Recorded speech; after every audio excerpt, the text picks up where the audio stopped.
Gracias nuevamente por estar acá con nosotros. Un gusto, doctor, por la invitación.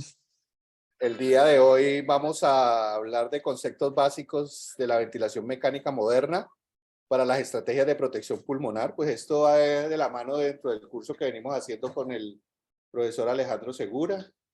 Entonces es un engranaje a esa revisión dentro de la fisiología respiratoria aplicada a la ventilación mecánica. Tenés un auditorio variado de todos los niveles, de pregrado, posgrado y de segunda especialidad, aparte de docentes. Entonces, bienvenida nuevamente y puedes empezar, Joan. Bueno, doctor, muchísimas gracias. Bueno, como decía el doctor, cuando nosotros hablamos de la fisiología de la respiración, pero sobre todo empezamos a entender cómo la fisiología se debe engranar con la ventilación mecánica y con el soporte respiratorio que utiliza fuerzas externas para mantener la respiración, debemos, para tener una ventilación protectora, volver a lo básico. Y volver a lo básico es entender que cuando nosotros estamos hablando de la fisiología respiratoria y queremos aplicarla a la ventilación mecánica, tenemos que tener en cuenta 4 conceptos o 4 grandes grupos conceptuales que se atan a los software que hoy plantean las diferentes marcas de ventiladores para tener la mejor ventilación mecánica en los pacientes, particularmente en aquellos pacientes en los que el SRA o el sufrimiento pulmonar priman en las anomalías de la respiración. En ese sentido, nosotros vamos a tener que discriminar cómo se da el control de la respiración y qué tienen los ventiladores para suplir esta parte de la respiración, volver a las variables básicas del trabajo respiratorio, hablar de los nuevos conceptos que en teoría son, entre comillas, nuevos, dado que se han venido describiendo en los últimos años. Y por último, entender que ya no solamente es el pulmón como órgano que vamos a manipular durante la ventilación mecánica, sino entender que toda la estructura funcional de pulmón, caja torácica, diafragma, constituyen elementos que pueden o no empeorar el curso de la respiración espontánea o la recuperación de la respiración espontánea. Recordemos que el control de la respiración es un sistema tan complejo en el ser humano como el no haber logrado aún un sistema ventilatorio que se empalme 100% con el paciente. La integración del control central de la respiración o del control de la respiración incluye 3 grandes estructuras que están íntimamente ligadas pero físicamente separadas. Nosotros tenemos el control central de la respiración a nivel del sistema nervioso central, donde tenemos unas estructuras que generan controles automatizados en la respiración involuntaria, como controles voluntarios, como cuando hacemos respiración profunda o cuando hacemos ejercicios del control de la respiración. El segundo sistema es la bomba ventilatoria, que son todas las estructuras que de orden mecánico van a generar el movimiento pulmonar, que responden tanto a los sistemas de control automático como los sistemas de control voluntario. Y por último tenemos el pulmón, que es el órgano que además es un órgano sin movimiento. Recordemos que el pulmón funciona en términos del intercambio gaseoso en la membrana alveolo-capilar para el paso de los gases, pero que per se él no es capaz de tener un movimiento propio, que por el contrario tiende al colapso por las características de sus tejidos, pero que responde en la mayoría de los casos de manera costo efectiva al trabajo de la bomba. Por lo tanto, cuando hablamos del sistema del control de la respiración, hablamos de un ordenador que se encuentra en el sistema nervioso central, un conector de información a través del nervio frénico y un ejecutor mecánico que es el diafragma con todas las etapas que componen su contracción. ¿Para qué? Al final haya un cambio de presiones en la vía aérea, una generación de flujos y un movimiento de unos volúmenes aéreos. ¿Por qué es importante entender esto? Porque cuando hablamos de ventilación mecánica, nosotros hablamos de una máquina externa, es decir, un cuarto integrador que entra a que cuando el paciente haga esto, la máquina sea capaz de empatar y generar el cambio en las presiones, flujos y volúmenes en los mismos microsegundos que el sistema nervioso está generando. Por lo tanto, cuando hablamos de tener una máquina que se empalma a esta cadena de eventos durante la respiración, nosotros tenemos dos tipos de tecnología. La tecnología ideal, que sería aquella que se integra a los impulsos que generan los centros respiratorios y que por tanto en términos de la línea del tiempo generaran los cambios de volúmenes pulmonares de manera simultánea, pero no hemos llegado a eso. Nosotros en este momento hablamos de tecnologías actuales que buscan a través de la sensibilidad inspiratoria y la sensibilidad expiratoria tratar de aproximarse lo más cercano posible a los tiempos reales en el que el sistema nervioso central y la integración de la bomba neuromuscular se dan. Tal vez en este momento, quien más se podría aproximar a la tecnología ideal serían los sistemas de NAVA. Pero NAVA tiene varias limitaciones y complejidades que no nos permiten usarla como el sistema convencional para la ventilación. Ahora bien, entendiendo entonces que yo tengo que generar en el ventilador unos sistemas de detección que me permitan integrar la respiración espontánea a la respiración mecánica del ventilador, nosotros vamos a encontrar que en ventilación mecánica hablamos de tres tipos de respiraciones. Las respiraciones controladas, las respiraciones asistidas y las respiraciones espontáneas. Todo en el marco del entendimiento de cómo respira un paciente cuando lo intubo y lo ventilo. Cuando hablamos de respiraciones controladas, nos referimos a aquellas respiraciones en el ventilador que son disparadas por el ventilador y que la variable es tiempo, que son limitadas por el ventilador y dependerá el modo ventilatorio el que yo escoja, será limitadas por volumen o limitadas por presión, o en los modos duales tendrá que ser una variable complementaria donde tenemos límite por presión, control por volumen, y siempre van a ser cicladas por el ventilador. Es decir, que las ventilaciones controladas dependerán de ustedes en la forma en la que ustedes programen el ventilador. El segundo tipo de respiraciones que nosotros vamos a encontrar son las respiraciones asistidas. Y se llaman asistidas porque las dispara el paciente, pero las limita y las cicla el ventilador a partir de las variables que ustedes como clínicos programen en el equipo.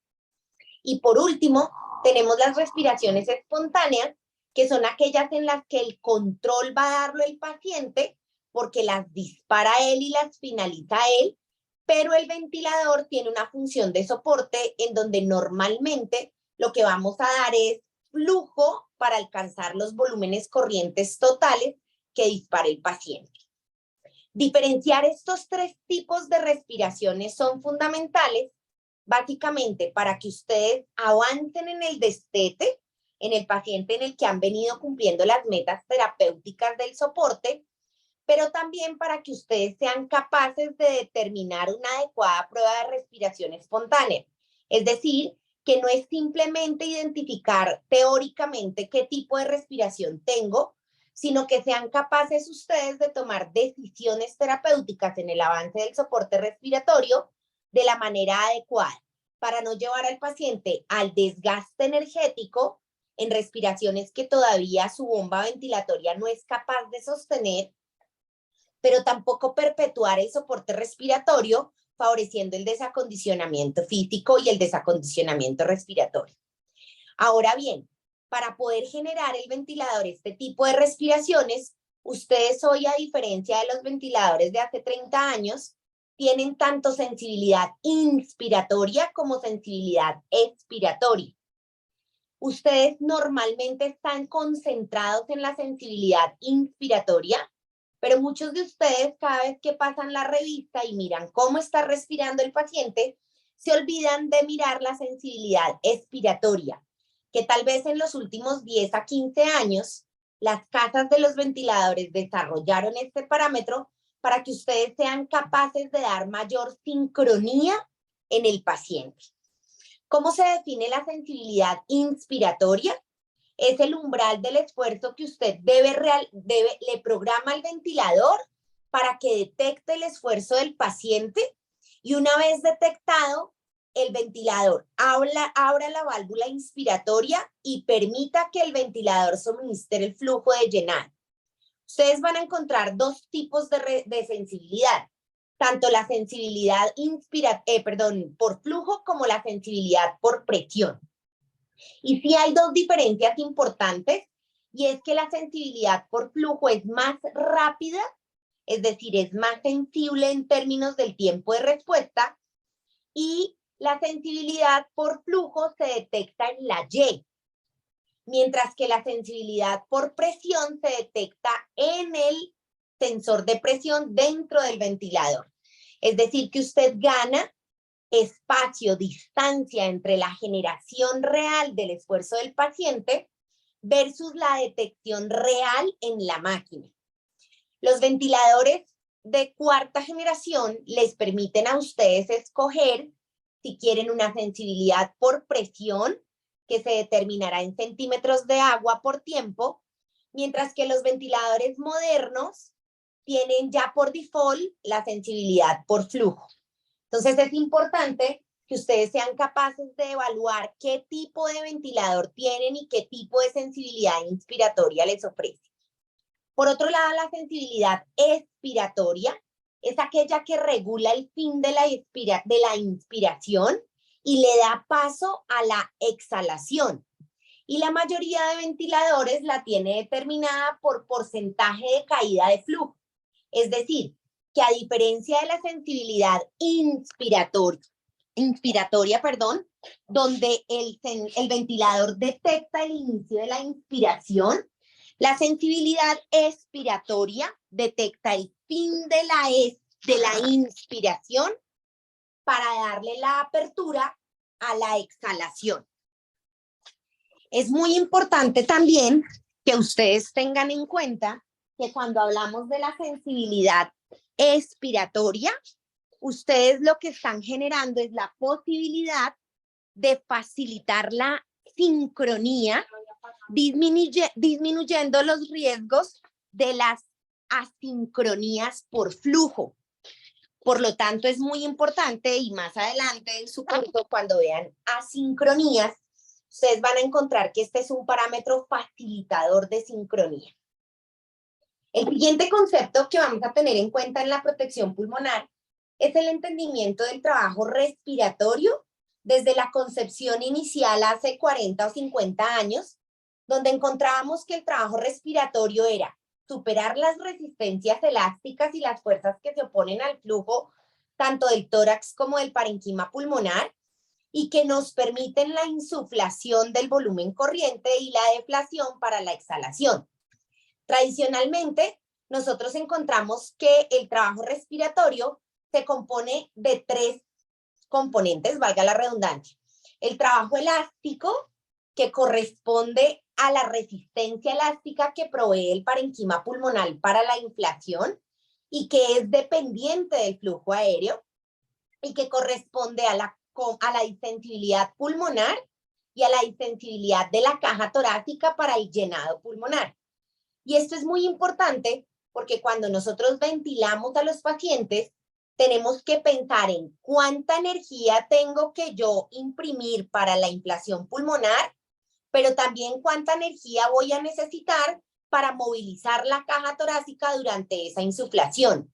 Y esto es importante porque no todos los pacientes tienen un índice de masa corporal ideal. Nosotros tenemos que ventilar pacientes obesos, pacientes que tienen bastante barriguita y nos modifican la mecánica. Vamos a ventilar a un paciente en decúbito que tiene unas fuerzas de expansión requeridas diferentes al paciente que pueda estar en posición sedente o en posición de pie, y por lo tanto este trabajo elástico tenemos que pensar a futuro en los conceptos modernos como energía potencial.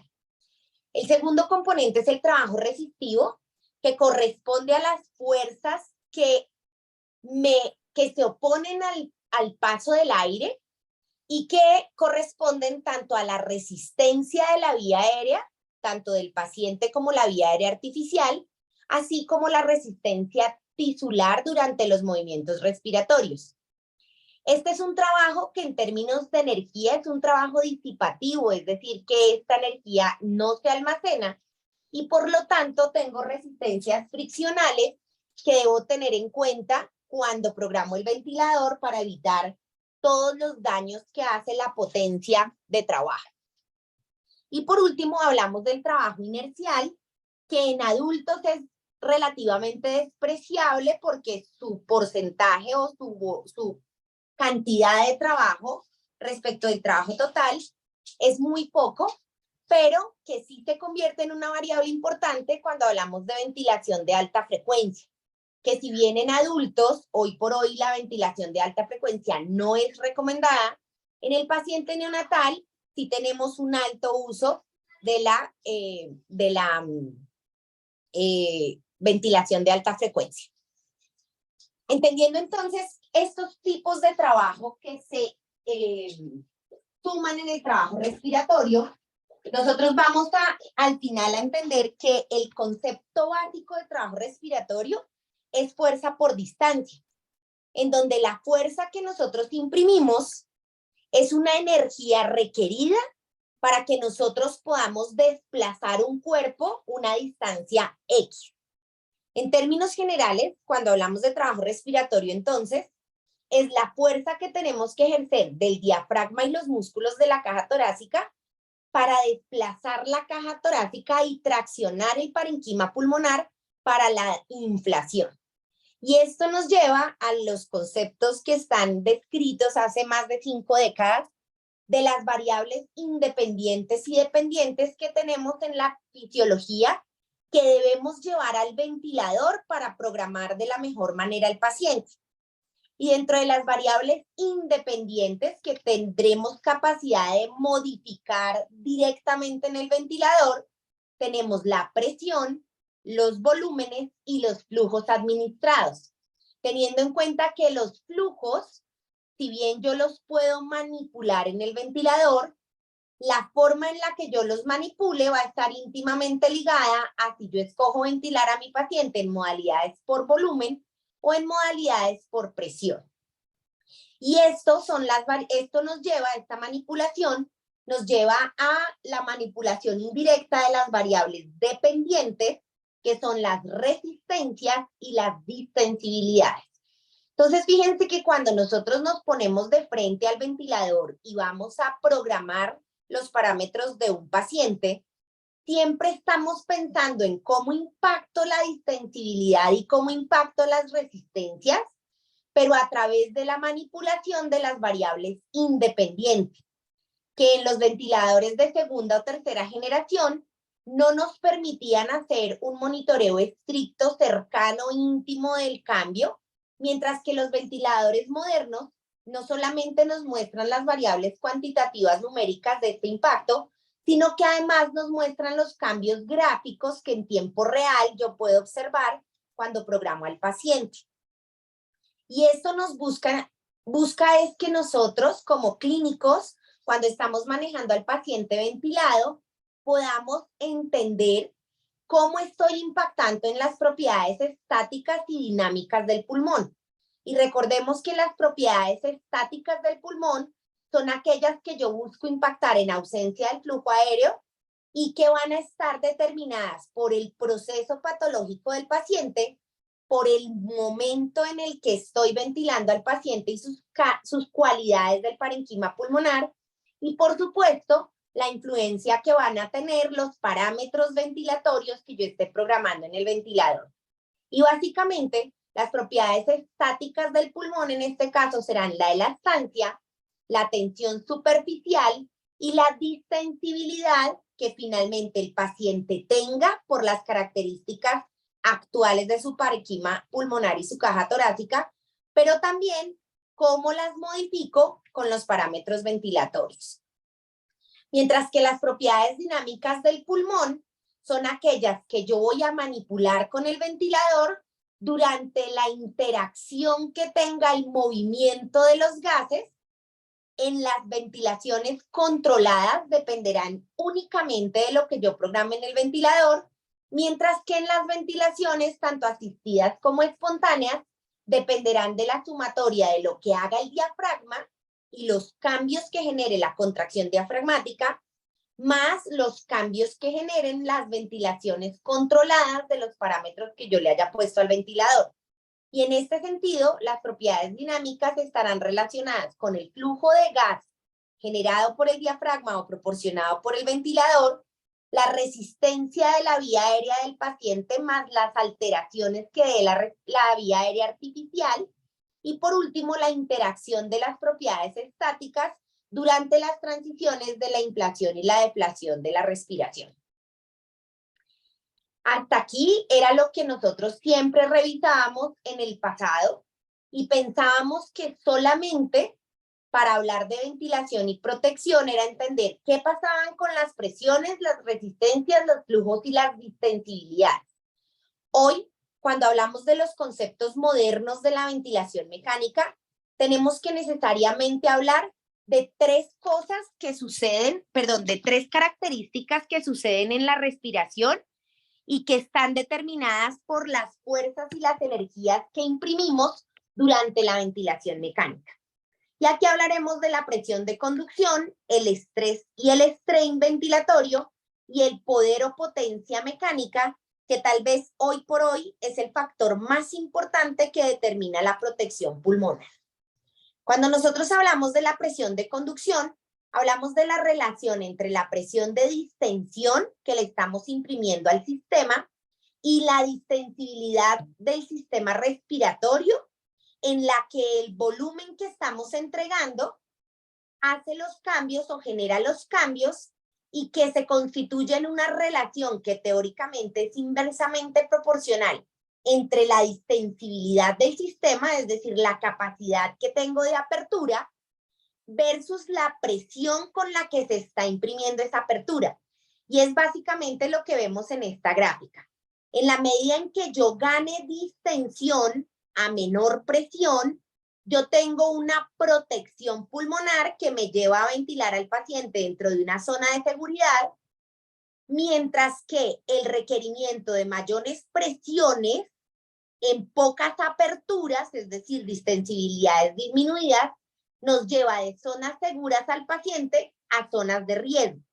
Y estas zonas de riesgo básicamente se van a traducir en la inducción que usted le genere al paciente de biotrauma, atelectrauma, volutrauma, y esto se traduce a todo lo que usted, a partir de la violencia con la que abra el pulmón o la generosidad o cordialidad con la que abra el pulmón para alcanzar las metas de oxigenación y ventilación, lleve a un estrés de tipo mecánico.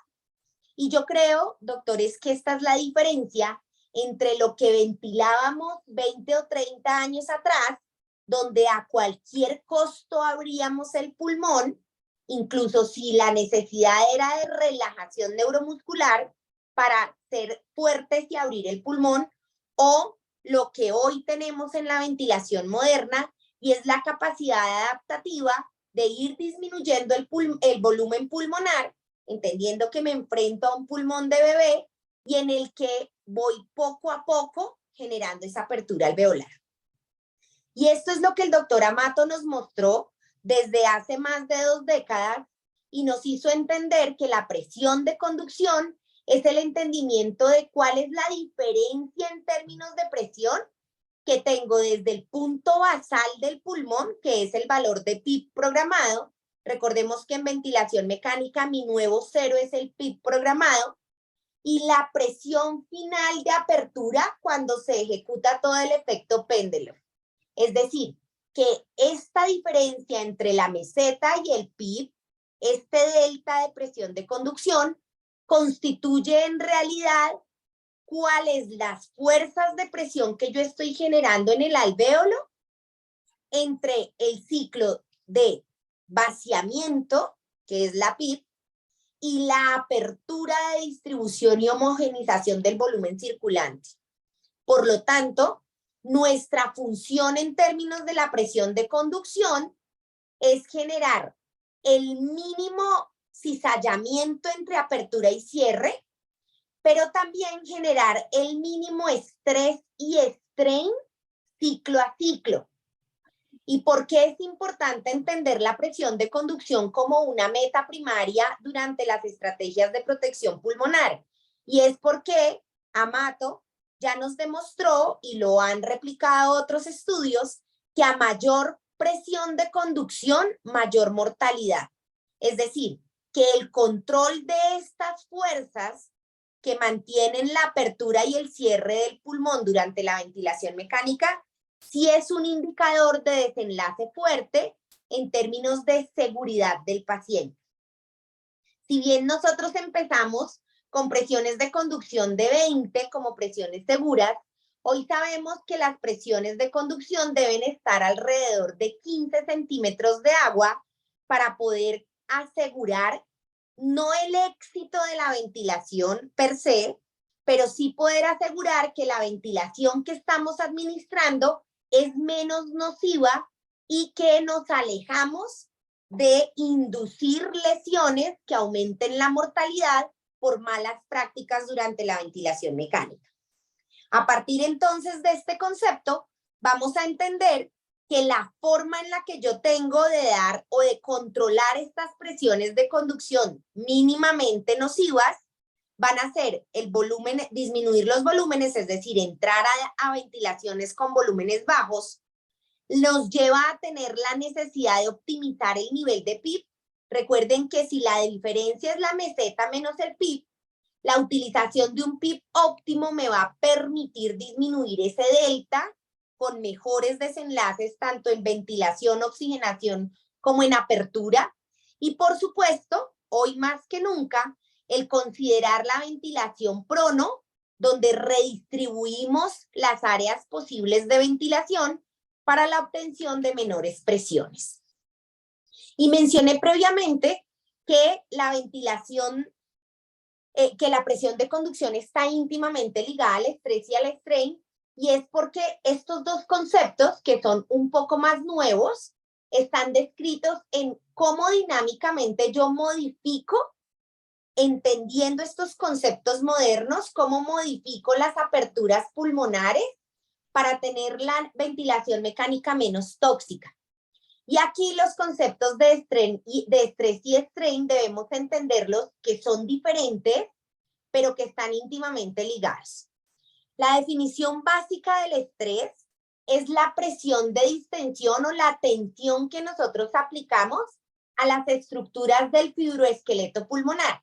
Es decir, que el estrés va a ser la fuerza que yo aplique al pulmón para generar la deformación de esa estructura y en esa deformación yo gano un volumen pulmonar. Es decir, que si yo entiendo que el volumen tidal o volumen corriente es la cantidad de aire que yo ingreso al pulmón en el ciclo respiratorio, el estrés significa cuál es la presión o la fuerza que yo le imprimo a esa estructura para ingresar ese volumen pulmonar. Es decir, que yo no obtengo ningún volumen si no aplico un estrés, y visto de la otra cara de la moneda, el volumen que yo obtengo va a depender del estrés que yo imprima en esas fibras. Y el strain va a ser la forma en la que se deforma, o más bien, va a ser la deformación que genere esa fuerza ingresando este volumen en el parenquima pulmonar. Y esto tiene que ser absolutamente claro para quienes manejan la ventilación mecánica, porque antes, cuando nosotros hablábamos de ventilación mecánica en SDRA, era no importa cómo, abra el pulmón. Y por eso en el pasado hablábamos de técnicas como esas técnicas que ya están mandadas a recoger del reclutamiento 40x40, que era cede al paciente, relaje al paciente, póngalo 40 segundos en 40 centímetros de agua de PIB y luego vuelva a restituir su ventilación mecánica. Es decir, no importa cómo, con 40 centímetros de PIB, les juro que todos los alvéolos se abren, pero el estrés y el strain que inducíamos con esas maniobras lesionaban más al parenquima pulmonar que los beneficios que obteníamos de apertura, además porque la memoria pulmonar y la memoria del parenquima pulmonar en menos de 40 minutos ya tenían un derreclutamiento. ¿Qué ganábamos con estas maniobras? Que el estrés que imprimíamos era lo suficientemente alto para generar la apertura alveolar, pero el strain que le dábamos a estas fibras, es decir, la deformación secundaria a la impresión de presión, era tan alta que lo único que lográbamos era disparar el biotrauma. Por lo tanto, si usted entiende que el concepto de estrés corresponde a cómo estoy insuflando el parenquima pulmonar y el strain es cómo se está deformando, vamos a entender que el estrés y el strain cambia entre un pulmón sano, un pulmón en SRA y un pulmón que está fibrosado. Por lo tanto, si yo estoy generando una apertura alveolar en un pulmón normal, probablemente con pocas presiones, yo voy a tener importantes volúmenes. Fíjense que el strain tiene una fórmula simplificada de volumen corriente sobre volumen pulmonar al final de la expiración. Es otra forma de ver la presión de conducción. Acuérdense que presión de conducción es meseta menos PIB. En el strain estamos hablando de los volúmenes que se generan en esos dos mismos momentos. Volumen corriente sobre volumen pulmonar al final de la expiración. En la medida en que yo tenga condiciones anómalas, como en el SRA, donde mi volumen corriente total aceptado disminuye y en donde mi volumen pulmonar al final de la expiración requiere una elevación de PIB, vamos a entender que las fuerzas requeridas para generar esas deformaciones pues van a ser mayores. Y por lo tanto, si yo entiendo la relación entre el estrés que le genero a la fibra y el strain que le genera la ventilación mecánica, pues yo voy a tener que tener parámetros de protección pulmonar que involucrarán el control de la presión de conducción, la utilización de un PIB óptimo y la utilización, por supuesto, de volúmenes corrientes bajos. Entender entonces que el estrés que yo administro con la ventilación mecánica es fundamental para la inflación y deflación del paciente, nos lleva a aterrizar al estrés, al entendimiento de la presión transpulmonar. Y esto es fundamental porque nosotros vamos a pensar todo el tiempo, cuando hablo de conceptos que me llevan a ventilación protectora, es cómo programo yo el ventilador para que las fuerzas con las que estoy generando la inflación pulmonar y la liberación durante la expiración son lo que me van a llevar a proteger o no ese parenquima del poder o la potencia mecánica con la que estoy ventilando al paciente. Es decir, que la forma en la que yo sea violenta o generosa en la apertura pulmonar nos llevan a empeorar la condición del parenquima o a permitir que ese parenquima sane en el tiempo mientras que yo administro la ventilación. Acá quiero algo que quiero mencionar, y es que recordemos que la ventilación mecánica no es curativa. La ventilación mecánica es un proceso paliativo. Hola, ¿cómo vas? Que yo sostengo al paciente mientras que la patología de base que lo llevó al SRA se recupera. Y el entendimiento de ese concepto paliativo nos tiene que llevar a la ventilación protectora sí o sí. Es decir, que yo mientras que lo sostengo con la ventilación, permito que no haya un mayor daño por biotrauma, por atelectrauma, por barotrauma y por volutrauma, mientras que el paciente recupera su condición basal. En resumen, el strain es una medida adimensional que en ingeniería de materiales tiene un número, pero que en ventilación mecánica vamos a entenderlo a que se positiviza cuando insuflo y se negativiza cuando desinflo.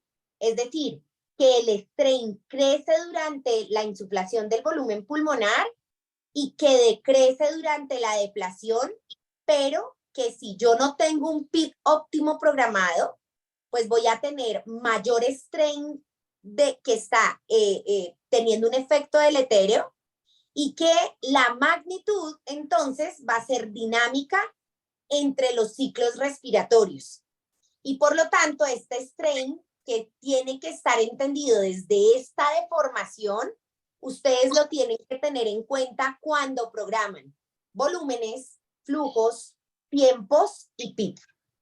Es decir, que un poco el strain y el strain son conceptos retrógrados de lo que veníamos programando, pero que hoy tenemos que entender para disminuir todo lo que puede llegar a ser deleterio en términos de la ventilación mecánica. Para terminar el concepto de strain, nosotros tenemos el strain dinámico y el strain estático, que al final se constituyen en el strain global. Es decir, que todo el tiempo, si ustedes se dan cuenta de las fórmulas que tienen en pantalla, al final lo que nos está diciendo la fisiología moderna es: piense cómo está deformando el parenquima para alcanzar la oxigenación, porque perseguir solamente los niveles de oxigenación, descuidando el impacto mecánico del ciclo respiratorio, pues es más deletéreo que beneficioso en la recuperación del paciente con SDRA. Y esto nos lleva al último concepto de la parte mecánica del parenquima pulmonar, que es la potencia mecánica o mechanical power, que fue escrito en el 2016 por el doctor Gattinoni, y que esta referencia que ustedes tienen en pantalla, creo que es en el que la potencia mecánica nos dice la energía tiene un principio clave y es que no se crea ni se destruye, solamente se transforma. Y por lo tanto, la energía que usted tenga dentro de la ventilación que usted programa hace que esa energía sea el trabajo, se traduzca en el trabajo que domina ciclo a ciclo el parenquima pulmonar. Es decir, que de cómo usted programa el ventilador, usted va a tener a un paciente en el que usted le administre una fuerza desequilibrada para insuflar el pulmón, o que usted le administre una fuerza generosa para generar la insuflación pulmonar, controlando las variables que pueden empeorar el componente del parenquima pulmonar. La potencia mecánica, entonces, se basa dentro de la ecuación del movimiento, que era todo lo que veíamos de las fuerzas básicas del trabajo respiratorio, variables dependientes, variables independientes, el trabajo, fuerza por distancia en la movilidad de la bomba ventilatoria para el parenquima pulmonar, y la adición de este componente de potencia, que es energía. Por lo tanto, cuando nosotros vemos esta fórmula que ven en el lado derecho de su pantalla, y es entender que hoy, a diferencia de 30 años atrás, no solamente tenemos que monitorizar qué volumen tiene el paciente, con qué PIB lo tengo, qué distensibilidad tiene o qué presiones maneja para obtener esa distensibilidad, sino que tenemos que pensar en cuánta energía nosotros estamos imprimiendo para vencer el trabajo elástico, el trabajo resistivo, y qué nivel de PIB le estoy dando a mi paciente para facilitar esta expansión pulmonar. Pero además la potencia mecánica trae un parámetro que a veces se nos olvida, y es la frecuencia respiratoria, porque siempre pensamos frecuencia respiratoria CO2. Si tiene bajito el CO2, controle frecuencia. Si está reteniendo, si está reteniendo, aumente frecuencia. Y hoy los conceptos modernos nos dicen que la frecuencia no solo es CO2, la frecuencia es la capacidad cíclica que yo voy a tener de imprimir esta energía para facilitar o empeorar la capacidad de ese parenquima pulmonar de sostener las metas de intercambio gaseoso. Por lo tanto, lo que a mi modo de ver, nos aporta el concepto de potencia mecánica es entender que las energías que yo estoy aplicando, respiración a respiración, y que ciclo a ciclo en el tiempo yo administro, son fundamentales para tener condiciones favorables en la recuperación del parenquima pulmonar o que inducen mayor daño dentro de la respiración que yo voy a tener en el soporte ventilatorio. En resumen, el concepto de poder mecánico entonces se va a fundamentar en la ecuación del movimiento y a diferencia de lo que clásicamente conocíamos, el poder mecánico sí implica todos los factores de la programación de la ventilación mecánica. Es decir, que en conjunto el entendimiento del poder mecánico nos obliga a quienes estamos dentro de la UTI manejando la ventilación mecánica a que cada vez que yo monitorizo a mi paciente o estoy haciendo el seguimiento dinámico, yo esté pendiente de qué volúmenes corrientes estoy administrando, cuáles son las presiones de conducción que estoy generando, qué flujos estoy poniéndole al paciente en la respiración, cómo se comportan las resistencias, qué frecuencia cíclica o qué frecuencia respiratoria le estoy dando a la modalidad ventilatoria y, por supuesto, qué PIP le estoy programando. Y esto hace entonces que nosotros entendamos o nos preguntemos de cara al paciente ventilado cómo estoy entregando esa energía mecánica y si los parámetros que yo tengo programados durante la ventilación son deleterios o no para el pulmón. Es decir, doctores, que ya la pregunta no solamente es cómo están los gases y qué distensibilidad tiene el paciente, porque yo puedo tener unos gases buenos y una distensibilidad alcanzada, pero en una programación deletérea para el pulmón.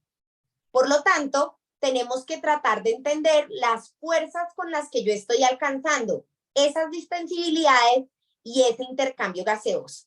Y esto entonces implica que nosotros veamos las variables clásicas de monitoreo ventilatorio, pero también nos lleva a entender o a monitorizar, dependiendo de los ventiladores y las tecnologías que tengamos, cuál es el strain y el estrés que le estoy dando al paciente, cuál es la potencia o los Julius que estoy invirtiendo para la apertura pulmonar y, por supuesto, en qué momento el trabajo espontáneo debe estar presente para favorecer la ventilación mecánica protectora. Por lo tanto, nos lleva al último concepto, que es la PECILI y el miotrauma o el ergotrauma, en el entendimiento de si yo entiendo los conceptos básicos de cómo estoy insuflando el parenquima pulmonar, ahora tengo que entender en qué momento el trabajo diafragmático es beneficioso y cómo el trabajo diafragmático, desde el concepto de la respiración espontánea o asistida, es bueno para favorecer los objetivos terapéuticos del paciente o no. Y por lo tanto, la pregunta es, ¿cuándo debo dejar respirar al paciente? ¿Cuándo no lo debo dejar respirar? ¿Y cómo voy a favorecer o con qué parámetros voy a favorecer esas respiraciones espontáneas que le voy a permitir al paciente? En otras palabras, no siempre el diafragma con trabajo espontáneo es beneficioso, porque si yo dejo a mi paciente respirar espontáneamente en ventilación mecánica, pero no lo soporto de manera adecuada y lo que estoy teniendo es una sobrecarga en ese diafragma, vamos no solamente a lesionar al diafragma, sino que los pulmones se van a estirar demasiado por una contracción diafragmática severa y la lesión que se genera no solamente va a darse en el parenquima pulmonar por sobredistensión, sino que también se va a dar en donde se origina, que es en las fibras diafragmáticas, por esa sobredistensión repetida y por esa impresión de mayor fuerza y mayor energía para mantener esa respiración espontánea.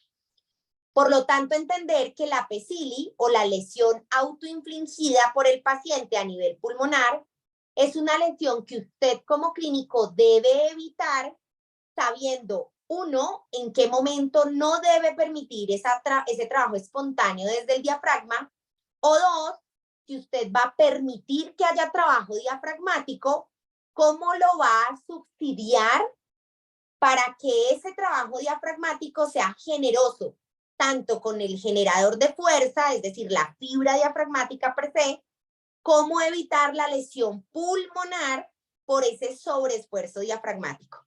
Por lo tanto, el entendimiento de la PECILI es la capacidad que yo tenga de seleccionar un modo ventilatorio adecuado, ya sea por ventilación por volumen o presión. Tenemos que tener claro en qué momento yo debo facilitar al paciente la recuperación con una relajación temprana. Y esta pregunta siempre, doctores, se la deben hacer ustedes una vez intuban al paciente y piden el ventilador. Y es evaluar con una buena mecánica ventilatoria inicial si el paciente es candidato o no a la relajación. Recordemos que en este escenario el tiempo es fundamental para la toma de decisiones. Toda terapéutica que se instaura tardíamente tiene una alta probabilidad de fracaso y empeora indicadores como tiempo de ventilación mecánica y como destetes difíciles. Y por último, tenemos que entender que esta PECILI debe estar íntimamente evaluada a través del entendimiento, ya sea de la presión transpulmonar con presión esofágica o cuáles de las otras formas que yo tenga en mi UCI para monitorizar la mecánica ventilatoria me pueden determinar hasta qué grado estoy infligiendo mayor lesión con el trabajo espontáneo o no. Y cierro esta revisión con el último concepto, que es el miotrauma. Y esto es súper importante, doctores, porque a diferencia de años anteriores, donde nuestra preocupación todo el tiempo era el SDRA, el TAC, miremos la radiografía, hagámosle una TAC, midamos una mecánica porque es que necesito cuidar el parenquima pulmonar. Hoy los estándares de calidad en ventilación mecánica nos llevan a integrar al diafragma como la mitad del componente que yo debo analizar durante la ventilación mecánica. Y esto básicamente está determinado por la capacidad que tenga mi ventilación mecánica de favorecer un trabajo diafragmático óptimo o de la capacidad que mi ventilación tenga de lesionar al diafragma. Y la lesión del diafragma se puede dar en dos caminos. Por sobrecarga, en donde yo dejo que el diafragma trabaje más de lo necesario y hago que se desgaste la fibra, como en la cara que da a la PECILI. O el segundo camino del miotrauma es la inducción que yo tenga de debilidad muscular y desacondicionamiento. Y esto está basado en 4 factores. Ventilación mecánica prolongada, y esto es determinante en cualquier patología primaria. Entre más días tenga yo de ventilación mecánica necesaria o innecesaria, voy a tener mayor miotrauma. Destete dificultoso o destete difícil, y esto está relacionado a 1, la patología de base del paciente; 2, a la patología que yo asocié por ventilación mecánica inadecuada; y 3, muy importante, a la incapacidad que yo tenga de tener protocolos o guías de sedación y relajación estrictas. Uno de los factores que nosotros debemos controlar para tener unos tiempos óptimos de ventilación mecánica es que tanto mi equipo interdisciplinario de la UCI es adherente a las guías de sedación. Factores de riesgo, por supuesto, que están asociados a la condición basal del paciente y, por supuesto, a la severidad de la enfermedad. No es lo mismo ventilar a un paciente en cortos periodos por patologías agudas de fácil resolución que tener a pacientes con patologías agudas, difícil resolución y que además tengan factores de riesgo asociados. Dentro de los estudios más importantes que hablan de disfunción diafragmática, nosotros podemos concluir 4 condiciones importantes que debemos controlar durante la ventilación mecánica para disminuir la lesión diafragmática, y son: 1, evitar la sobreasistencia ventilatoria o lo que nosotros determinamos cargas insuficientes. 2, evitar las bajas asistencias ventilatorias o el exceso de carga, es decir, los factores que nos lleven a PECILI. 3, evitar el miotrauma excéntrico en términos de cómo se está contrayendo el diafragma, perdón. Y por último, que es el complemento del miotrauma excéntrico, pues es el miotrauma exhalatorio o expiratorio. Por lo tanto, hablar de los conceptos modernos para la protección pulmonar nos lleva a trabajar íntimamente entre las personas que conforman el grupo interdisciplinario para entender cómo la programación del ventilador está favoreciendo o no la contracción diafragmática. Concluyo entonces este punto diciendo que si yo controlo la sobreasistencia, es decir, soy juiciosa en mis mediciones, en la evaluación de la mecánica, en el monitoreo, si yo controlo la subasistencia, y esto es muy importante porque en el afán que tenemos de extubar al paciente, a veces no le damos el tiempo propio al trabajo diafragmático subsidiado en los modos asistocontrolados. Controlar el autopip y automáticamente eso nos lleva a entender que siempre debo tener estrategias para titulación del PIP óptimo y por supuesto evaluar cómo se están dando esas contracciones excéntricas y cómo todo el trabajo desde la rehabilitación y la evaluación fisioterapéutica de cómo está trabajando mi paciente son los elementos que nosotros debemos tener presentes cada vez que evolucionamos y que monitorizamos al paciente. Yo creo, doctores, que la diferencia está no solamente en el entendimiento teórico de estos conceptos, sino de cómo estos conceptos se empalman en el minuto a minuto del paciente, que para eso está en cuidados intensivos. Si nosotros no requiriéramos de estos cuidados intensivos, las UCIs no existirían y probablemente tendríamos pacientes intubados que veríamos cada 8 horas o cada 12 horas o cada 6 horas.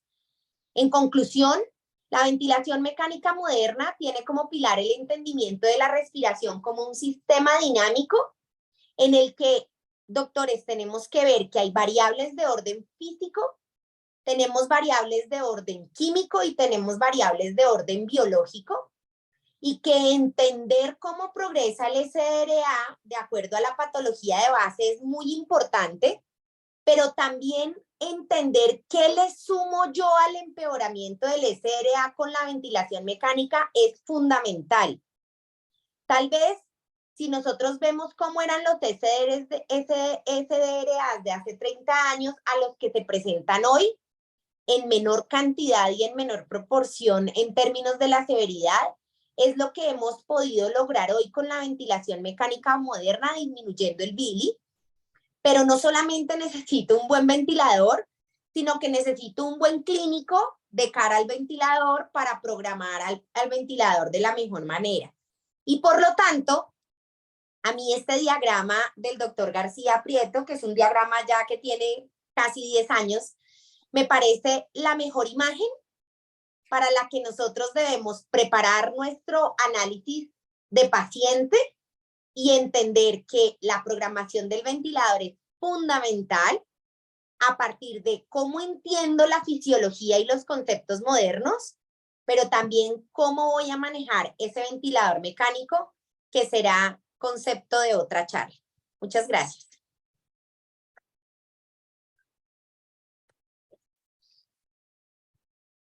Bueno, muy buena charla, doctora. Muchas gracias, Johanna. Se conectó la doctora. Aquí estoy. Aquí estamos. No sé si alguien le muestra el auditorio tan grande que tiene. Camila. No, porque me toca voltearla porque no tiene cámara. Es que, bueno, pero sí puedo estar, es que como estoy con el computador. Sí, Camila le va a mostrar. No le puse coanfitriona. Ya estoy aquí solo con el celular. Ah, bueno.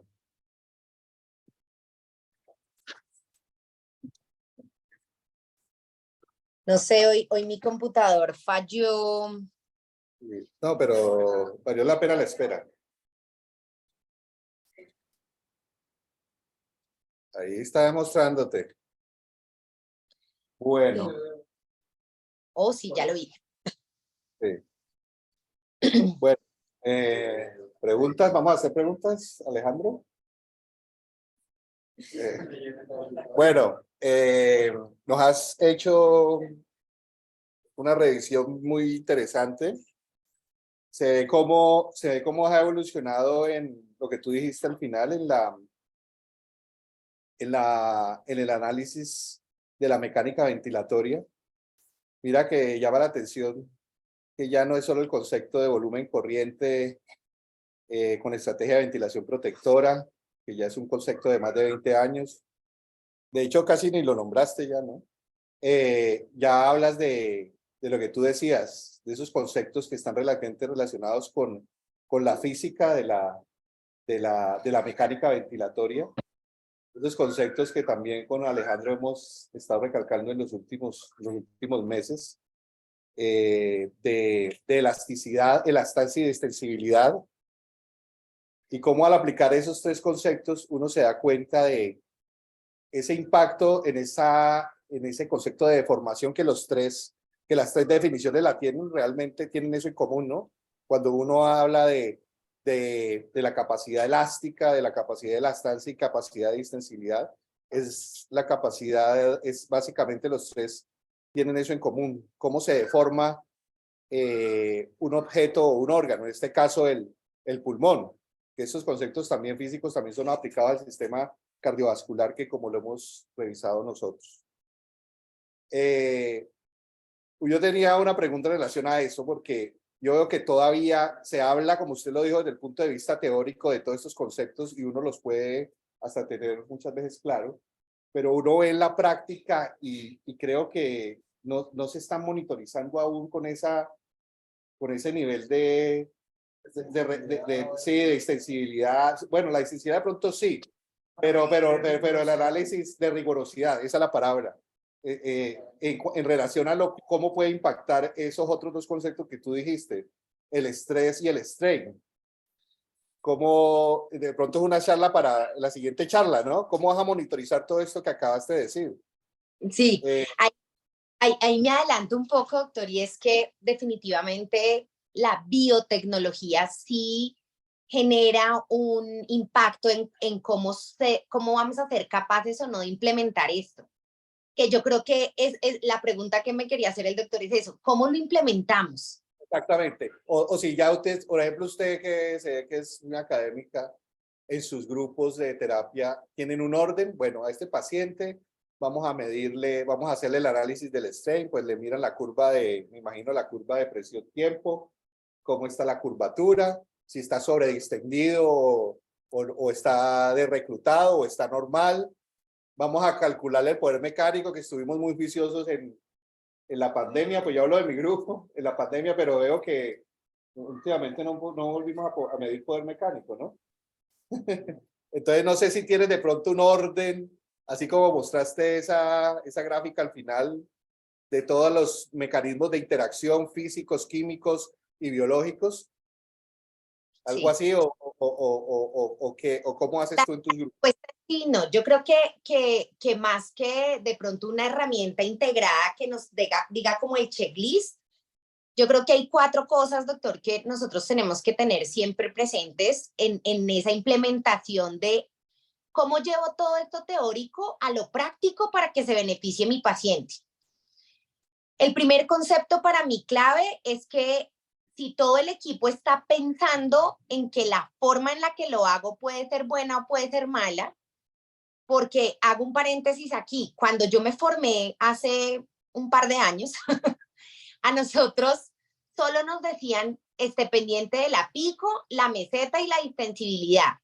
Los ventiladores no tenían gráficas, o sea, nosotros solo veíamos unos números y tratábamos de mantener los números dentro de rangos sanos y pare de contar. hoy la biotecnología nos da elementos que, si bien no todos los ventiladores nos miden potencia en Julius, que sería lo ideal, nosotros sí podemos tener elementos en el monitoreo que nos aproximen a estos conceptos de protección pulmonar. Y básicamente cuando uno habla de protección pulmonar es un abanico que tiene cerca de 8 brazos, en donde cada brazo nos dice entre aquí, entre aquí, entre aquí, entre aquí, y cada concepto nos va sumando a evitar la deformación brusca o violenta del parenquima pulmonar, que al final lo que nos dice la estrategia de protección pulmonar es: sea generoso con el pulmón mientras que el paciente resuelve su patología de base. Entonces, en la implementación para mí son 4 cosas. La primera es el entendimiento de que la ventilación mecánica es paliativa, es decir, que mi objetivo terapéutico es sostener unos índices de intercambio gaseoso adecuados para que el paciente se recupere sin empeorar la condición del parenquima pulmonar. Es la primera. La segunda es que la integración del monitoreo debe ir desde los parámetros básicos mecánicos hasta la lectura gráfica, porque el monitoreo gráfico es el mejor monitoreo para entender cómo estoy deformando el pulmón, porque los numéricos son estáticos, me da un número el ventilador respiración a respiración, mientras que el monitoreo gráfico nos permite ver en tiempo real cómo cambian las variables de flujo, volumen y presión, y los bucles integrados nos permiten evaluar cómo estoy haciendo esa deformación. El tercer elemento es si tenemos herramientas como las que ustedes tienen, por ejemplo, el tomógrafo por impedancia eléctrica, o tenemos ventiladores que tengan bucles de flujo lento, o tenemos ventiladores con capnografía volumétrica, es integrar esas herramientas para poder llevar al paciente a PIB óptimos. Tener un PIB óptimo o lo más óptimo posible me reduce ya de entrada a la mitad de los problemas. Y por último, en la medida en que ustedes puedan hacer integración tecnológica, que la hagan, porque cada vez los software modernos incluyen esto: medida de strain, medida de estrés, potencia mecánica, y en la medida en que me lo integren en el pantallazo de seguimiento, pues yo tengo es que ir a verlo y tomar decisiones de cara a esa medida. Ese es como la generalidad. Podemos más adelante hacer una revisión, porque nos tomaríamos otra hora más, una revisión de las estrategias y la implementación de las estrategias con lo que tenemos. Si yo no tengo tomógrafo, entonces, no, es que yo no tengo tomógrafo por impedancia eléctrica, entonces yo pongo el PIB que quiera. No, existen otras técnicas que me permiten llegar a PIB óptimos. Entonces, sí, definitivamente la implementación, doctor, es tener un protocolo que nos permita implementar estrategias de protección pulmonar en el paso a paso, donde se incluyan las 8 variables que determinan la protección pulmonar, y que todos estemos adherentes a ese protocolo, que es el reto más grande, ¿no? Que todos hagamos lo mismo con una guía que se individualice a las condiciones basales de cada paciente. Sí, de acuerdo. ¿Tienen una pregunta?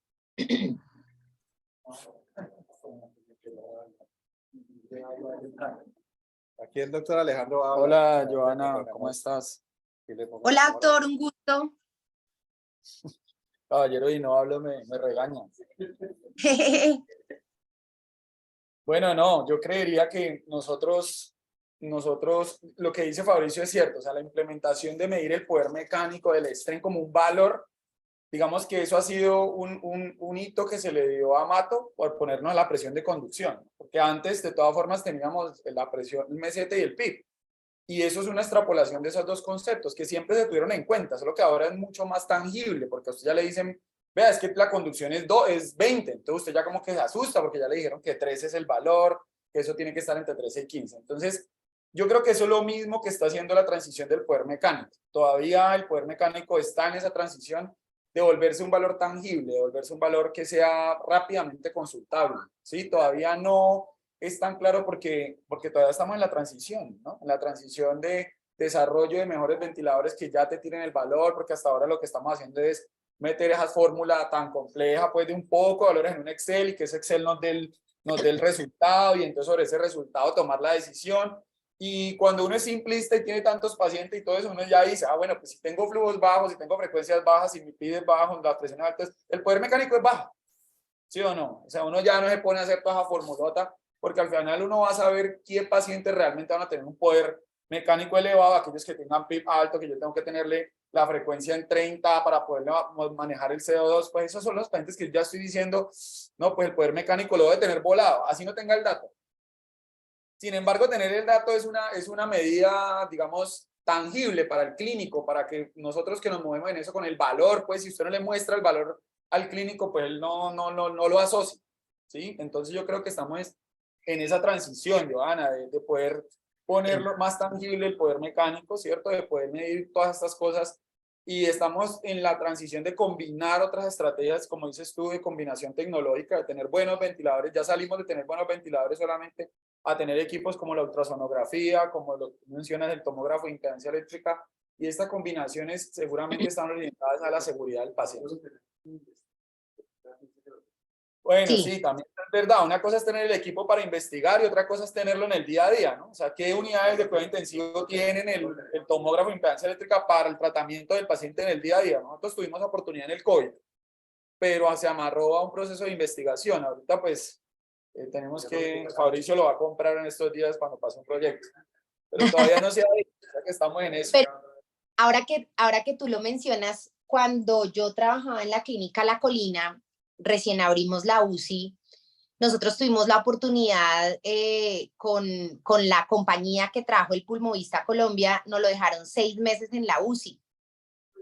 Y tuvimos la oportunidad de, como digo yo, es un juguete chévere, porque tuvimos la oportunidad de hacer el complemento entre lo que tradicionalmente medíamos y mirábamos en el ventilador y con el tomógrafo ver qué estábamos haciendo en términos de lo que nos muestra el tomógrafo. Y es bien interesante porque yo que pude concluir que es un juguete chévere, como dices tú, pero no significa que si no lo tengo, yo no tenga que aproximar mi cuidado a la mejor forma posible con los datos que me está dando el ventilador. Y en ese sentido, y lo que tú mencionaste hace un rato, yo quisiera decir 2 cosas importantes para mí, dentro de mi esquema mental. Nosotros tenemos que pensar siempre de manera integrada. Si nosotros no integramos, y por eso empecé la charla con el entendimiento del control central de la respiración, es tan básico como entender respirar o no respirar, lo dejo respirar o no lo dejo respirar. Si lo dejo respirar, ¿cómo lo voy a dejar respirar? Y ahí arranca todo, porque el paciente más fácil de ventilar es el relajado. Yo lo plancho, lo bloqueo y yo hago lo que quiera con el ventilador. El reto es cuando yo lo dejo participar, porque ahí es donde tengo que sincronizar el cerebro del paciente, el diafragma del paciente, al ventilador y al médico. Porque muchas veces el médico quiere una cosa, pero el paciente no da para tanto o viceversa. El paciente está en un momento para dar más, pero con la sedación que tienen no me lo dejan trabajar o son muchas variables.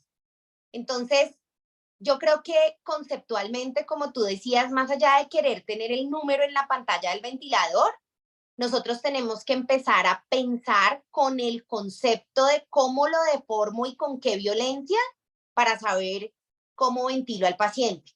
Y el otro concepto importante que yo creo que a veces nos vamos a la complejidad del conocimiento y no volvemos a lo básico es que nosotros tenemos 2 grupos grandes de pacientes, el del pulmón sano y el del pulmón comprometido.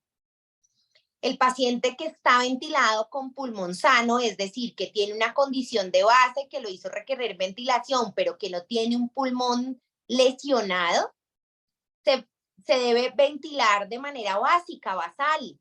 No tiene mayores complejidades y lo que debo es evitar dañarlo más. Mientras que el paciente del pulmón comprometido probablemente a ese sí me siente, vaya al Excel, le calcule, le haga la fórmula. Es decir, la intensidad con la que cuido el pulmón lesionado debe ser superior a la del pulmón que no está lesionado, que tiene una ventilación transitoria, y eso hace parte de la gerenciación del tiempo clínico dentro de la UCI. No es el mismo tiempo el que yo le dedico, no sé, al paciente que tuvo un trauma craneoencefálico, que probablemente se va a ir con su traqueostomía a la casa, entre comillas, tiene un pulmón indemne. Probablemente el requerimiento de mi tiempo y mi inversión clínica estará enfocada a otras cosas, ¿sí? Pero el que está con un SRA por una neumonía o el que está con una sepsis de origen abdominal que comprometió al pulmón y que es diferente, ¿sí? Y cada uno es gerente de su cuidado. Y en ese cuidado yo debo saber distribuir mis esfuerzos. Probablemente al del pulmón comprometido no le deje el Servo 900, probablemente a ese tenga que ponerle el GE o tenga que ponerle el B500, es decir, cómo gerencio el cuidado desde la UCI.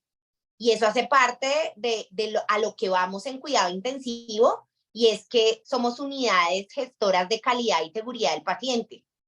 Y sin duda la ventilación mecánica bien administrada es un pilar fundamental en lo que va hacia el cuidado intensivo moderno. Sí, claro que sí, John. Yo creo que aquí el mensaje claro es que en ventilación mecánica cada parámetro cuenta. No es que solamente uno las presiones, ya, o el volumen. No, la forma, es la forma en todo, ¿no? En todo es la forma. Hay que ser asertivo. En la Total. forma como me dirijo al público puede ser agresiva. La forma como yo ventilo al paciente puede ser agresiva. Así estén los parámetros dentro del rango normal. Tengo que ser gentil en cómo yo puedo entregar el parámetro. O sea, no a la violencia. No a la violencia pulmonar, por favor. Muchas gracias, Joan. Sí, como digo yo, con cariño todo se puede, hasta abrir un pulmón colapsado.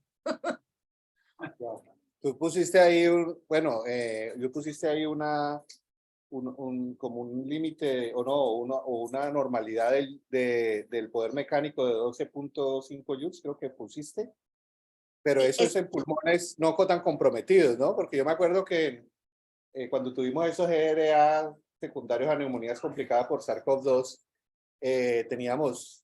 estábamos aceptando, si no estoy mal, alrededor de los 21, 22 julios, ¿no?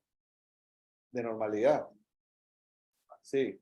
Y es lógico porque si usted se pone a ver la fórmula, pues generaban unas alteraciones en las variables tanto estáticas como dinámicas muy altas.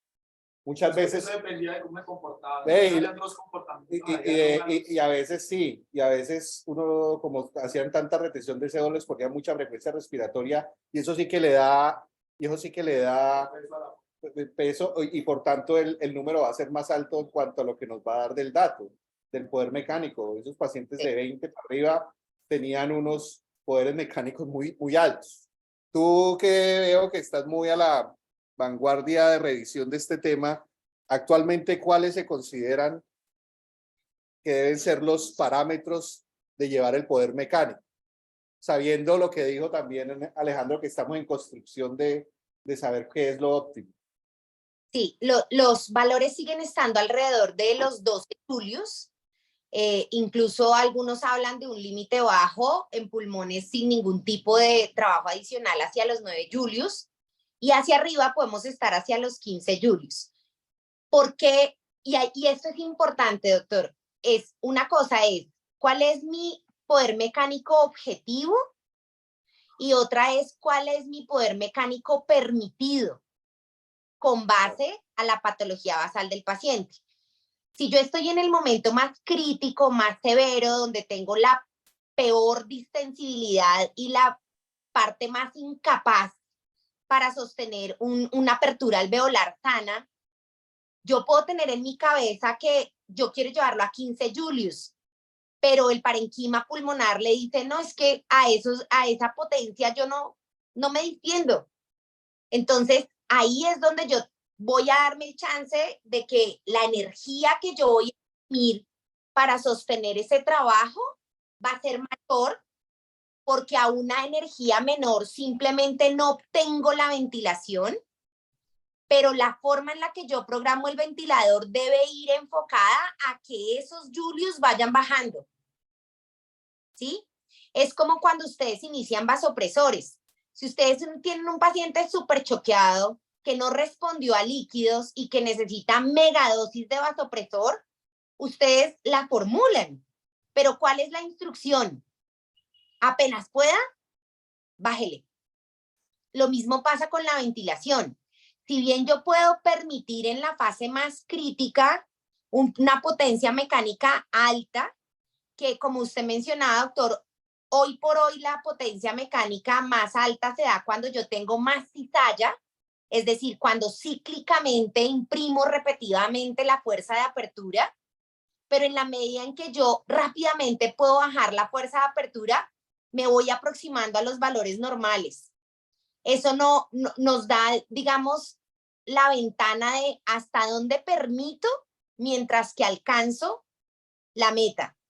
Lo que no puedo es perpetuarme en esa licencia de tener una potencia más alta sin corregir las variables que me la puedan ir disminuyendo. Listo. Perfecta. Tenemos una pregunta del público virtual. El doctor Francisco Arias pregunta: hola, buen día. O sea que ya la maniobra de reclutamiento alveolar no se utiliza. Para hallar el PIB óptimo, ¿cómo se realizaría? Ok. Dentro de 8 días. No, cuando pueda Johanna darnos la segunda. Voy a contestar la respuesta rápida y después, de verdad, en otra charla lo hacemos. Las maniobras de reclutamiento alveolar intermitente para apertura, digamos, momentánea de los alvéolos, ya son maniobras que cada vez están más en desuso y que no se están recomendando. Y no se recomiendan por dos razones en el marco del paciente crítico en ventilación mecánica. Ojo, no voy a hablar de anestesia, que ese es otro escenario con otras variables y otros criterios. Hablo del paciente ventilado en patología crítica en la UCI. La razón por las que estas maniobras no se recomiendan es porque tenemos una impresión de fuerzas que lesionan e inducen el biotrauma por un lado, y por otro lado porque estas maniobras, muchas de ellas, si no identificamos que es un paciente no reclutador, es decir, no respondedor al reclutamiento intermitente, lo único que inducimos es biotrauma, y pasado cerca de 40 minutos, por la condición de memoria alveolar, vuelve a cerrarse el alvéolo.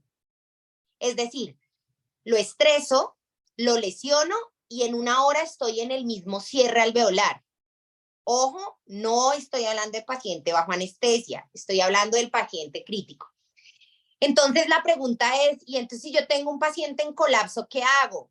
Allí entran en juego las maniobras de ventilación con pulmón abierto. Y eso significa cómo establezco el PIB inicial para generar apertura alveolar y cómo programo el ventilador para que respiración a respiración nosotros favorezcamos el péndulo para mantener la apertura y la distribución óptima. Entonces, esto cambia por completo la forma en la que yo veo el día a día de mi ventilación en la UCI, porque no es reclútelo y en 2 horas vengo y miro y tómele unos gases en 6 horas, no, es cómo lo establezco y cómo dinámicamente voy a tener una maniobra ventilatoria de pulmón abierto, para la primera pregunta. Y para la segunda pregunta, en términos de cuáles son la mejor forma de titular el PIB óptimo, existen muchas maniobras. Está la maniobra de PIB de flujo lento, tenemos el TIE, que sería ideal, una tomografía por impedancia eléctrica, tenemos por capnografía, pero para mí la mejor forma, porque es una forma real que todos podemos hacer en la UCI del Amazonas o de San Andrés o en el HV, no importa, desde que tenga un ventilador, Es una titulación progresiva de PIP por medición de distensibilidad estática. Y eso merece que el terapeuta y el intensivista inicien la ventilación y se dediquen por lo menos los primeros 20 minutos a titular al paciente. Yo no